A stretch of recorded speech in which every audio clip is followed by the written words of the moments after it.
ವಿಧಾನಸಭಾ ಕ್ಷೇತ್ರದ ಉಪಚುನಾವಣೆ ನಡೆದಿತ್ತು.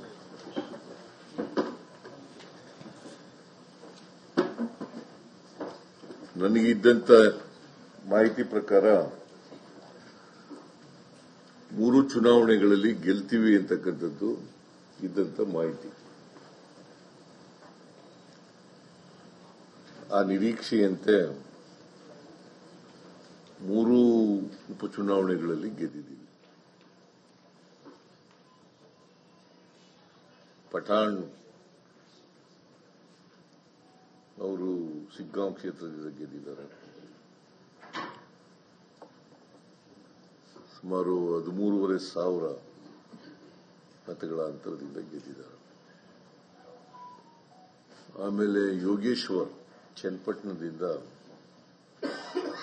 ಸುಮಾರು 25,500 ಮತಗಳ ಅಂತರದಿಂದ ಗೆದ್ದಿದ್ದಾರೆ. ಆಮೇಲೆ ಸಂಡೂರಿನಲ್ಲಿ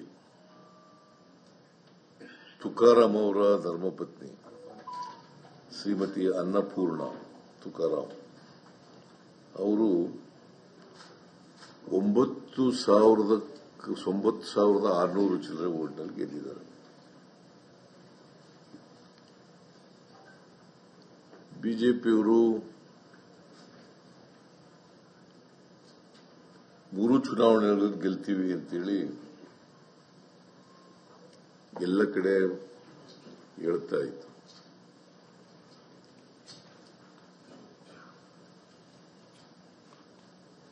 ಅವರು ನಮ್ಮ ಸರ್ಕಾರ ಅಧಿಕಾರಕ್ಕೆ ಬಂದ ಮೇಲೆ ಕಳೆದ 1.5 ವರ್ಷದಿಂದ ನಮ್ಮ ಮೇಲೆ, ನಮ್ಮ ಸರ್ಕಾರದ ಮೇಲೆ ಮತ್ತೆ ನನ್ನ ಮೇಲೆ ಸುಳ್ಳು ಆರೋಪಗಳನ್ನು ಮಾಡೋದು, ಜೊತೆಗೆ ನಮ್ಮ ಕಾರ್ಯಕ್ರಮಗಳನ್ನು ಅಪಪ್ರಚಾರ ಮಾಡೋದು.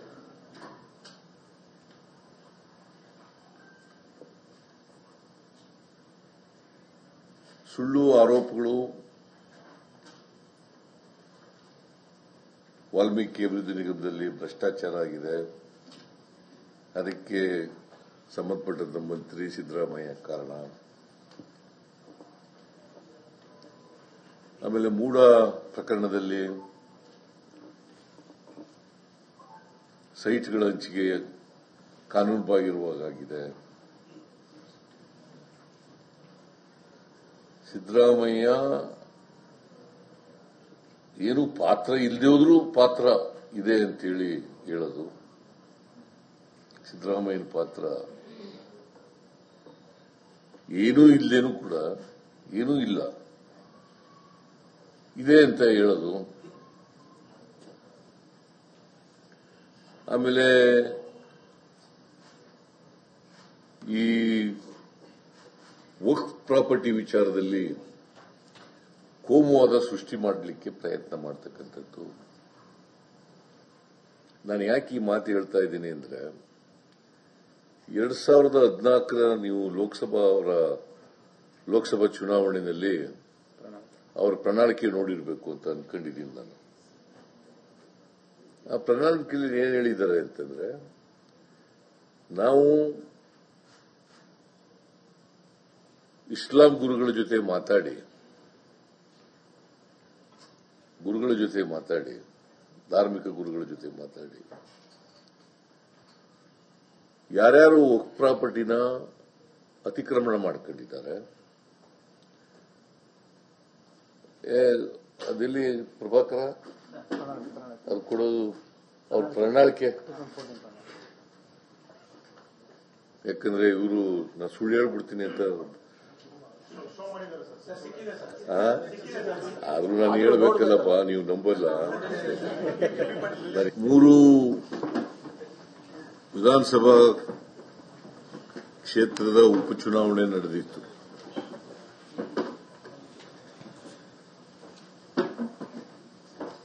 ನನಗಿದ್ದಂತ ಮಾಹಿತಿ ಪ್ರಕಾರ 3 ಚುನಾವಣೆಗಳಲ್ಲಿ ಗೆಲ್ತೀವಿ ಅಂತಕ್ಕಂಥದ್ದು ಇದ್ದಂತ ಮಾಹಿತಿ.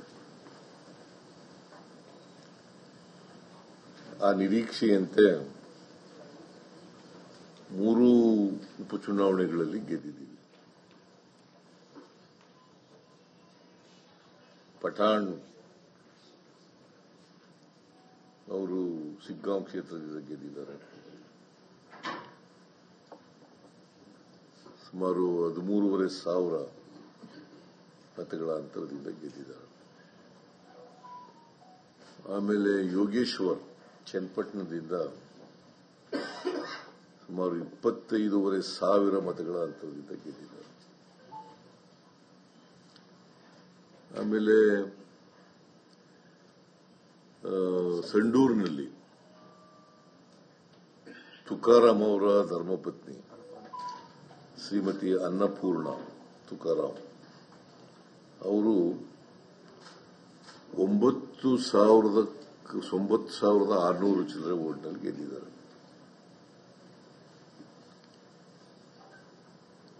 ಬಿಜೆಪಿಯವರು 3 ಚುನಾವಣೆಗಳಲ್ಲಿ ಗೆಲ್ತೀವಿ ಅಂತೇಳಿ ಎಲ್ಲ ಕಡೆ ಹೇಳ್ತಾ ಇತ್ತು.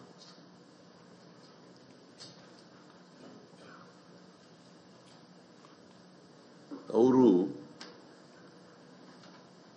ನಮ್ಮ ಸರ್ಕಾರ ಅಧಿಕಾರಕ್ಕೆ ಬಂದ ಮೇಲೆ ಕಳೆದ 1.5 ವರ್ಷದಿಂದ ನಮ್ಮ ಮೇಲೆ, ನಮ್ಮ ಸರ್ಕಾರದ ಮೇಲೆ ಮತ್ತೆ ನನ್ನ ಮೇಲೆ ಸುಳ್ಳು ಆರೋಪಗಳನ್ನು ಮಾಡೋದು, ಜೊತೆಗೆ ನಮ್ಮ ಕಾರ್ಯಕ್ರಮಗಳನ್ನು ಅಪಪ್ರಚಾರ ಮಾಡೋದು.